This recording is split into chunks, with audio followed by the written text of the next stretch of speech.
कि शिव गुरु हैं और कमाल के गुरु हैं। और तब मैंने शुरू किया धीरे धीरे लोगों को कहना कि शिव को आप अपना गुरु बनाइए। शिव तो गुरु हैं ही, आप बनाइए चाहे मत बनाइए, वो तो गुरु रहबे करेंगे। ईश्वर है तो गुरु कैसे नहीं, लेकिन अपना गुरु बनाइए। अपना अपना में और मेरा में क्या अंतर है? मैं देख रहा हूं आप लोग चप्पल पहन के हॉल में नहीं बैठे। वैसे मैं रहता आपकी जगह तो उसी चप्पल पर बैठ के इत्मीनान से सुनता रहता, मैं खोलता ओलता नहीं। लेकिन देख रहा हूं शायद आपने चप्पल अपनी नहीं पहन रखी, कहीं तो खोली होगी। मत बताइए कहां खोली। हाँ, मेरी ईमानदारी पर संदेह हो सकता है,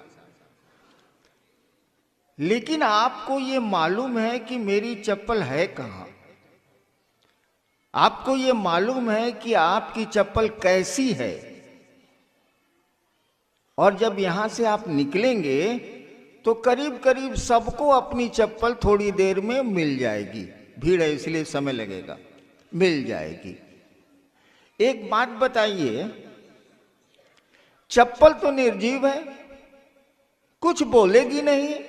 बोलेगी क्या? दीदी हेने चलावो, हम हेजा बनी पहिन लो। नहीं ना बोलेगी भाई साहब। लेकिन आपको अपनी चप्पल मिल जाती है। स्कूल में बच्चे जाते हैं और एक पोशाक में रहते हैं, और पिता और मां को अपने बच्चे दिख जाते हैं कि वो मेरा बच्चा आ रहा। सभी बच्चे एक ही पोशाक में होते हैं, तब भी मां और पिता को अपने बच्चे दिख जाते हैं। वह देखा बहुआ आवता। माफ करिएगा, मैं बिहार का सिवान का रहने वाला हूं, छपरैया हूं, इसलिए भोजपुरी घुस जाती है। अब कोई चीज घुस जाए तो हम क्या करें।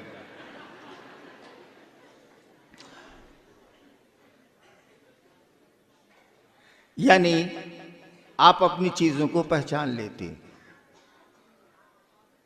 आपके पॉकेट में कितने पैसे हैं मैं जानना नहीं चाहता, लेकिन आपके पॉकेट में कितने पैसे हैं आपको पता है। कितने पैसे? पैसा नहीं बोलता है, उसमें तो जान नहीं है, निर्जीव है, कागज है, नहीं बोलता। लेकिन आपको हमको पता है। ठीक उसी तरह से उस शिव को जो गुरु है, आप माने अथवा ना माने, वो गुरु रहेगा। सृष्टि के आदिकाल से है और सृष्टि का अंत भी होगा तब भी वो रहेगा। महाकाल ही है वो।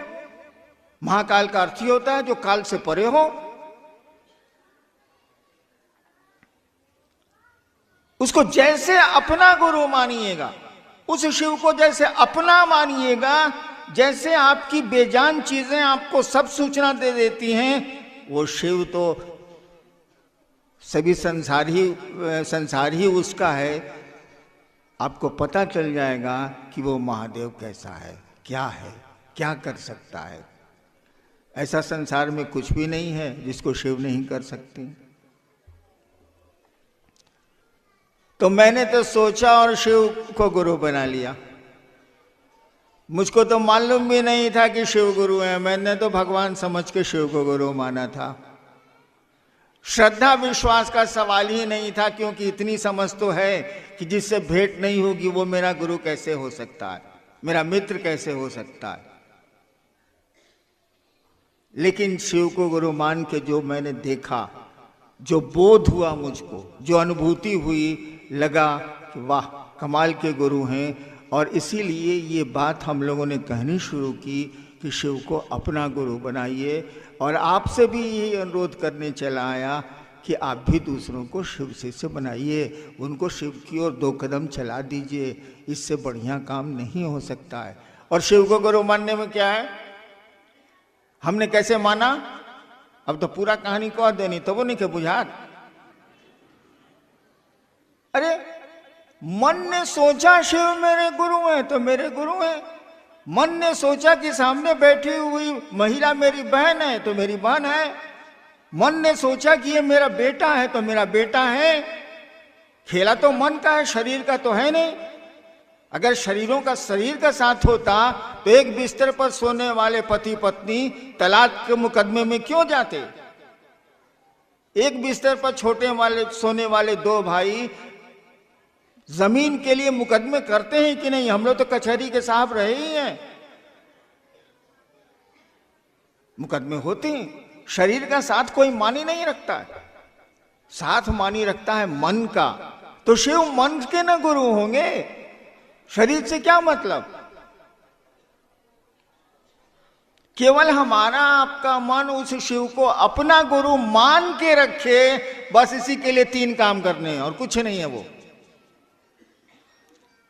जब आप संबंध बनाए भूल जाएंगे तो संबंध सो जाएंगे। यही नियम है धरती का भी। आप किसी को दोस्त बना लीजिए, बस में चलते हैं, ट्रेन में चलते हैं, जहाज में चलते हैं, क्या होता है? रात भर की यात्रा में सामने वाला ऐसा दोस्त होता है, ऐसा दोस्त होता है कि साला अपना भाई भी वैसा नहीं होगा। हम लोग तो चलते थे सरकार के काम से टूर में, तो सामने वाले को कहते थे एसी फर्स्ट में कि भाई साहब नाश्ता करिएगा। नाश्ता लेके पत्नी दे देती थी या परिवार के लोग दे देते थे, करिएगा तो नहीं नहीं नहीं नहीं नहीं ठीक है ठीक है। तो हम लोग कहते थे कि घबराइए मत, हम एडीएम है जिला के भाई साहब, आपको बेहोश नहीं करेंगे, मेरा आई कार्ड देख लीजिए, एगो रसगुल्ला खा लीजिए। मेरा छोटा भाई आईजी था दिल्ली का, रिटायर किया है। उस ससुरे को आज तक हम नहीं कहा कि बउआ एगो रसगुल्ला खा लो। मैं साला खा रहे, खाने मत खाओ। लेकिन ट्रेन के सामने वाले पैसेंजर को रसगुल्ला खिलाने के लिए हम लोग आई कार्ड दिखलाते हैं कि देखिए भाई हम पदाधिकारी हैं सरकार में, आपको बेहोश थोड़े करेंगे रसगुल्ला खिला के। लेकिन सुबह जब यात्रा खत्म होती है भाई साहब, कहाँ गए वो रात भर के आपके दोस्त, कहाँ गई वो रात भर की आपके मित्रता? सब खत्म। तो संबंध खत्म, सब खत्म। मन से मीठा मित्र तो बातें कहीं खत्म। हम लोगों ने कहा कि शिव को गुरु मानो तो बस की यात्री की तरह मत मानो, शिव को गुरु मानो तो ट्रेन के यात्री की तरह मत मानो, मानो तो मानो और तब देखो परिणाम क्या आते हैं। Put to test and results, जांचो। और शायद आपने जांचा है, इसीलिए इस कड़ाके की सर्दी में भी मना करने पर आ पाए। मैंने तो मना किया था कि उत्तराखंड का कार्यक्रम है, मात्र उत्तराखंड के लोग रहेंगे, तब भी अगल बगल के लोग आए हैं। मुझको ये पता है क्यों आए, काहे आए। इसलिए आए हैं कि शिव को उन्होंने गुरु माना है, गुरु शिष्य को ईश्वर की ओर ले चलते हैं, आवेश जगाते हैं। कहीं ना कहीं उस महादेव का आवेश आपके मन में जगा है तो सुन लिया कि शिव चर्चा है ऋषिकेश में, चलते हैं यार। संडे का तो दिन हिले है, थोड़ा ठंडे न लगेगा, थोड़े पैसे ही न लगेंगे, चलो शिव की बात सुन के आती है। देखिए आवेश जगा दिया उस गुरु ने, गुरु का यही काम होता है। चलिए देखते हैं जिज्ञासा क्या है।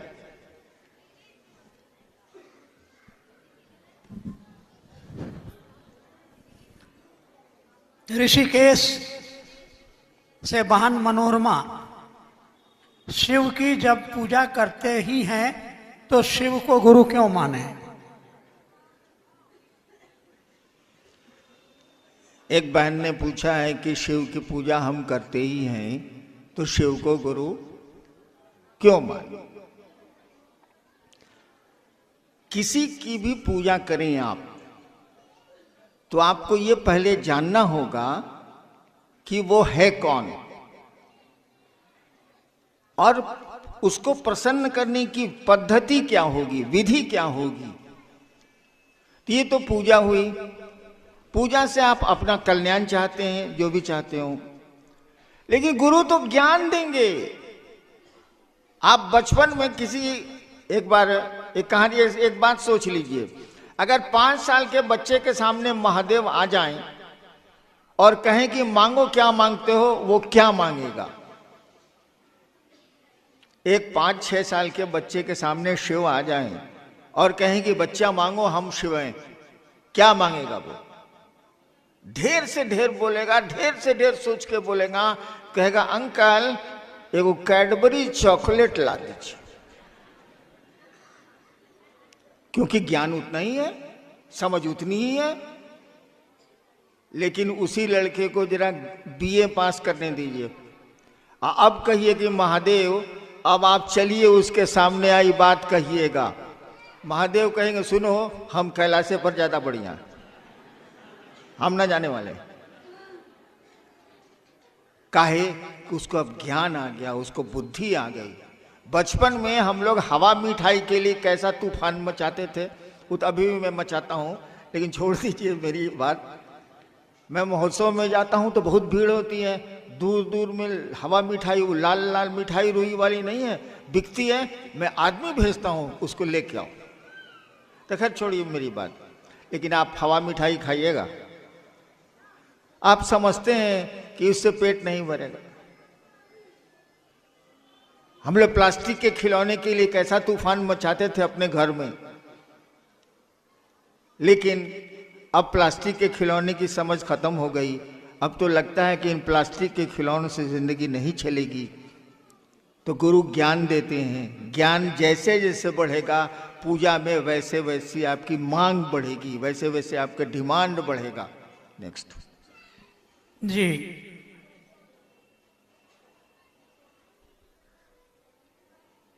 क्या है? सेलाकुई भाई मधुरेंद्र, धरती पर बहुत सारे गुरु हैं, शिव ही गुरु क्यों? इसके साथ ही 2-3 और ऐसी ही जिज्ञासा है। मेरे पड़ोसी कहते हैं महादेव को गुरु क्यों बनाया है, क्या है उनके पास? और है दिल्ली से है, चर्चा परिचर्चा में जाते हैं तो लोग कहते हैं भोले बाबा गुरु कैसे हो सकते हैं, वो तो भगवान है। हाँ हाँ बिल्कुल है, अब भगवान है तब तो गुरु होंगे ही होंगे, होना ही है। जिसने सृष्टि बनाई है वो, इस टेबल को बनाने वाला जितना बढ़िया मास्टर होगा, आप कितना बड़े टेक्नीशियन हो जाइए, उतना बड़ा मास्टर हो सकते हैं आप? हो ही नहीं सकते आप। कैसे होइएगा? उसको तो मालूम है कि ये लकड़ी कहाँ से उसने काट के लकड़ी को लाया है, उसको तो मालूम है कि किस आराम मशीन में ये लकड़ी चिराई है, उसको मालूम है कि कांटी की जगह हमने लकड़ी की कील कहाँ कहाँ भीतर में ठोकी है। इसीलिए कहा जाता है गॉड इज गुरु। जब कोई गॉड है तो उसको तो गुरु होना ही होना है। शिव भोलेनाथ जो हैं वो क्या नहीं है, महाकाल से लेके महामृत्युंजय से लेके या गुरुश्वर से लेके विश्व गुरु तक सब कुछ है, वो क्या नहीं है। और गुरु के रूप में उनसे ज्ञान ले लीजिए तो आपको पता चल जाएगा कि ये महाकाल क्या है, यह घुरेश्वर क्या है, ये काली क्या है, ये दुर्गा क्या है, सब मालूम हो जाएगा। और जहाँ तक इतने गुरु हैं तो शिव गुरु क्यों, एक विकल्प में रखना चाहिए, क्योंकि मैंने कहा कि गुरुओं की परंपरा बड़ी पुरानी है, लेकिन अंडर करेंट एक चल रहा है कि शिव गुरु हैं और शिव को गुरु मानने वालों की सूची भी हमारे आपके पास है। इतिहास का पन्ना भी बोलता है कि लोगों के गुरु शिव हुए। जी, भाई रूपेश ऋषिकेश से हैं, इनकी जिज्ञासा है कि आपने शिव को गुरु माना, दूसरों को क्यों कहते हैं?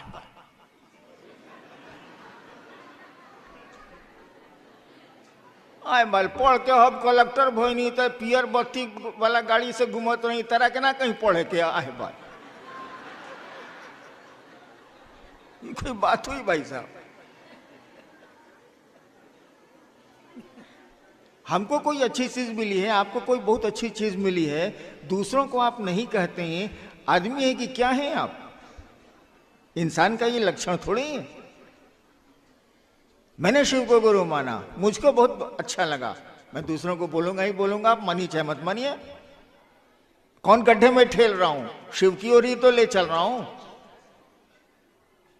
ये आप पर है माने चाहे थोड़ा ना माने, मैं तो शोर करूंगा ही। बाप तो कहबे करेगा बेटवा को कि पढ़ पढ़, अब बेटवा पढ़ेगा नहीं पढ़ेगा, बप्पा क्या करेगा?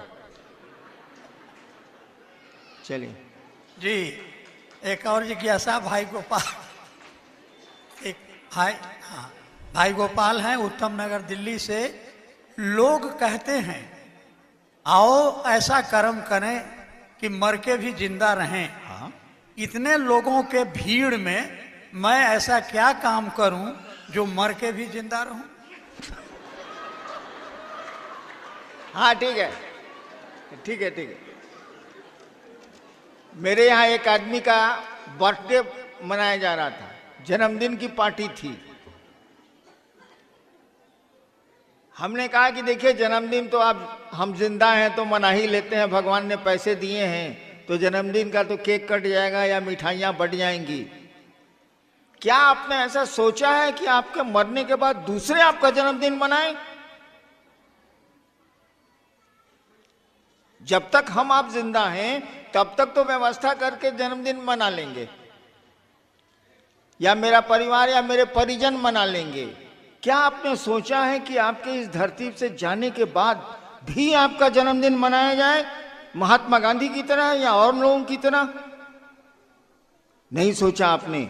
कुछ ऐसा कर्म करके जाइए, धरती पर कुछ ऐसा करके जाइए कि आपके हमारे जाने के बाद भी लोग हमारा आपका जन्मदिन मनाएं।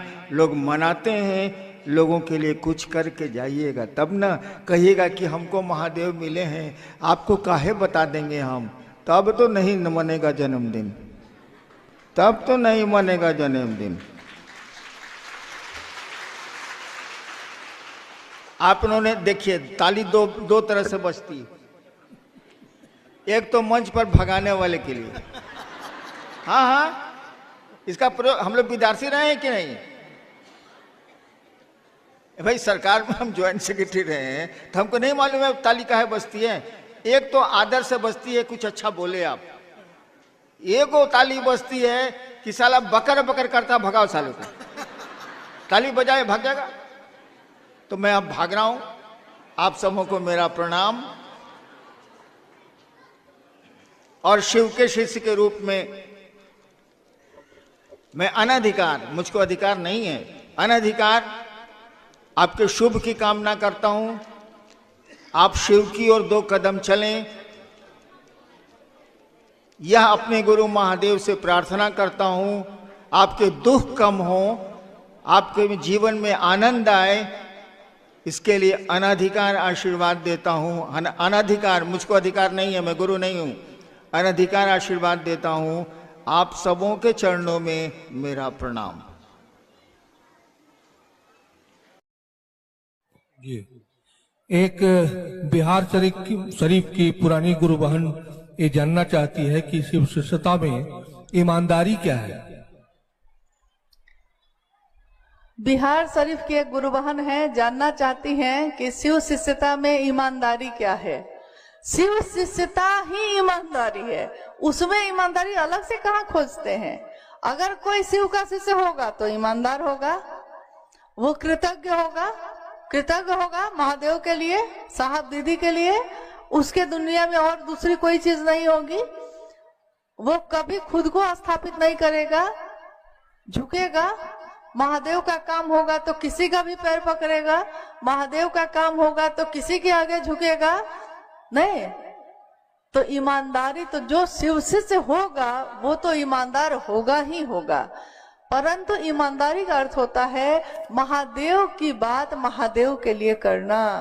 क्या इसमें चतुष्टय कोई कामना है? क्या अर्थ, धर्म, मोक्ष, काम, किसी चीज की कामना है?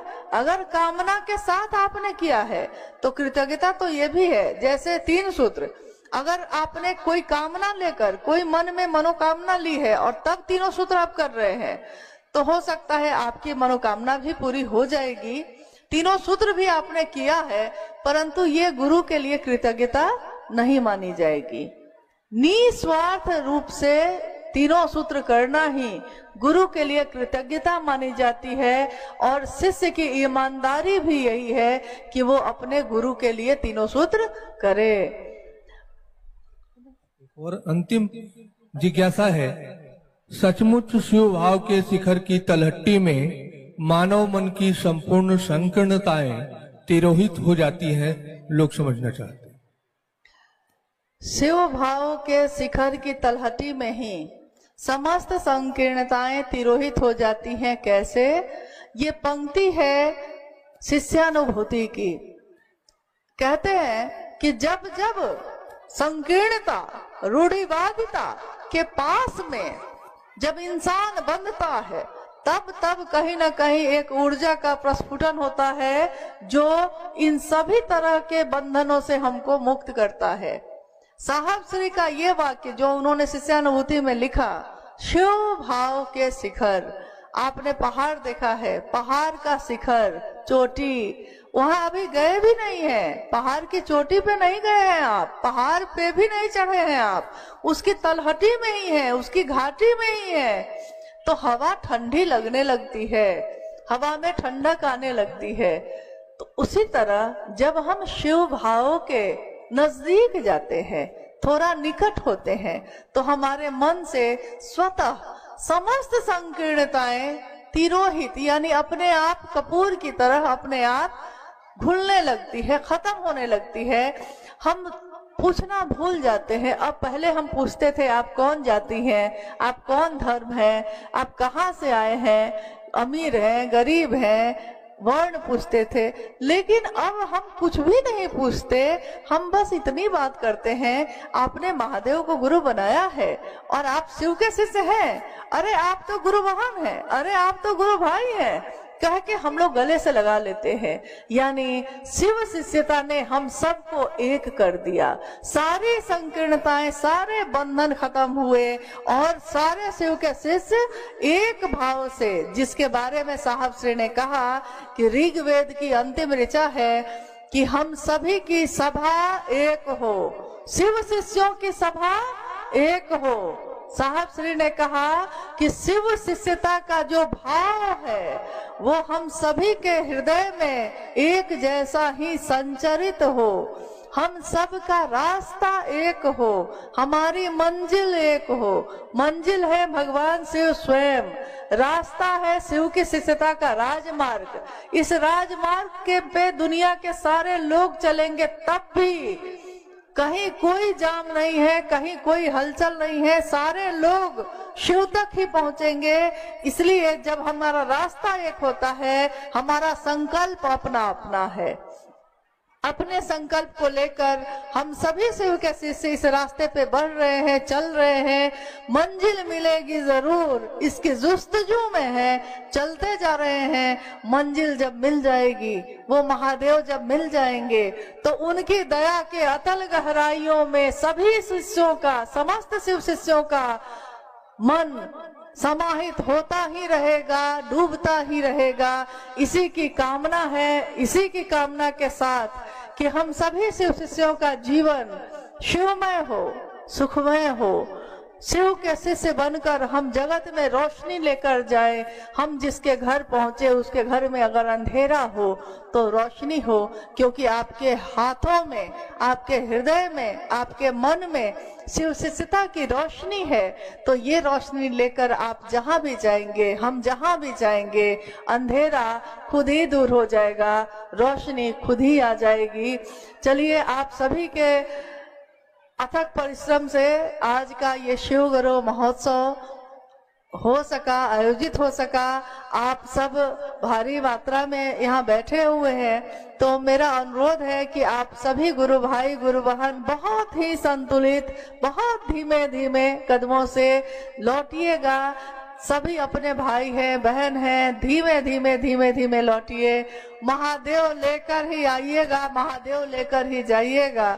और अपने साहब और दीदी के संकल्प पे अपना संकल्प लेकर महादेव की तरफ चलते जाइए। हम सबका जीवन शिवमय हो, सुखमय हो। आप सभी के जीवन में, आप सभी के चरणों में मेरा प्रणाम। 24 घंटे में एक बार भी अगर आपका मन शिव की परिधि में जाता है, 24 घंटे में सुबह से आंख खुलने से लेकर आंख बंद होने तक, शाम में, रात में सोने तक, नींद में भी अगर ये 24 घंटे में बार बार आपका मन कभी ना कभी शिव के पास जाता है, प्रणाम करता है, दया मांगता है, शिव की चर्चा करता है, शिव की चर्चा सुनता है, कुछ नहीं तो घर का काम करते हुए भी शिव के ऊपर आपका ध्यान चला जाता है, तो 24 घंटे में अगर 4 घंटा भी पूरा मिलाकर, यानी 2 मिनट, 5 मिनट, 10 मिनट सब मिला के अगर 4 घंटा भी 24 घंटे में सोच लीजिए 4 घंटा भी अगर महादेव पे ध्यान जाता है तो समझिए कि आप शिव शिष्य हो गए। तभी आपको शिव याद आते हैं, तभी आपको अपनी शिष्यता याद आती है, तभी आपको बर्तन धोते समय भी महादेव याद आते हैं, तभी ग्राहक को सामान बेचते समय भी आपको महादेव याद आते हैं। आप बहाना ढूंढते हैं लोगों से कि महादेव की बात उनसे कर सकिए। और शिष्य कैसे बनेंगे? तो हमारे आचरण, जब शिष्य बन जाएंगे तो परवाह करेंगे। लोग कहते हैं कि भाई हम तो उनको बोले, आप क्यों बिगड़ गए? तो बिगड़े इसलिए क्योंकि वो मेरे भाई थे, मतलब मेरे भाई को किसी ने कुछ कह दिया तो बिगड़ हम गए। अब दूसरे आदमी को पता नहीं था कि मेरा भाई है, तो उसने कहा कि मैंने तो उनको कहा, आप क्यों बिगड़े? तो हम बोले कि मेरा भाई है, मेरे भाई को आपने कहा इसलिए बिगड़े। तो लोग कहते हैं कि शिव चर्चा में हम कुछ भी करें, आप क्यों बिगड़े? बिगड़ते हैं कि नहीं आप?